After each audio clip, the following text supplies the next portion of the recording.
Ma définition du mot spirituel. Il est écrit dans le Bhagavad Gita, le livre sacré ancien de l'Orient. Nous naissons dans un monde de nature.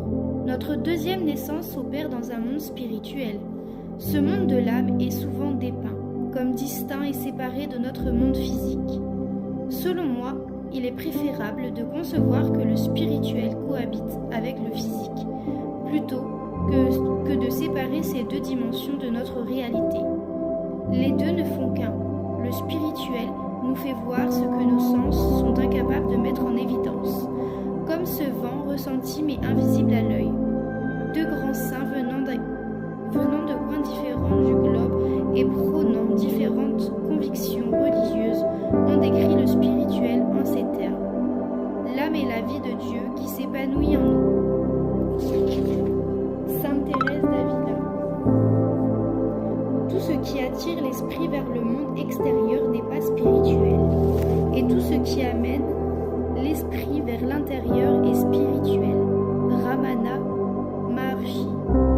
Pour comprendre notre spiritualité, il faut maîtriser l'idée d'un double niveau d'existence, l'espace intérieur et l'espace extérieur, un seul monde, mais deux aspects distincts de l'être humain.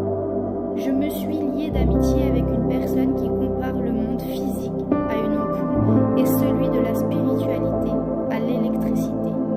Elle souligne que l'électricité existe depuis aussi longtemps que la spiritualité.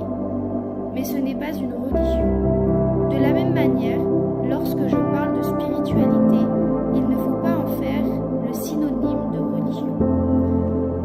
La religion, c'est l'orthodoxie, des règles et des textes sacrés historiques utilisés depuis une époque lointaine. De manière générale, les gens naissent au sein d'une religion et sont éduqués pour obéir aveuglément à des us et coutumes entretenus par la dite religion. Ces demandes et ces coutumes sont étrangères à la personne. Elles sont donc étrangères à ma définition du mot spirituel. Je préfère une définition de la spiritualité telle qu'elle est décrite dans les observations de Sainte Thérèse d'Avila et de Maharshi. La spiritualité prend sa source en nous. Elle s'appuie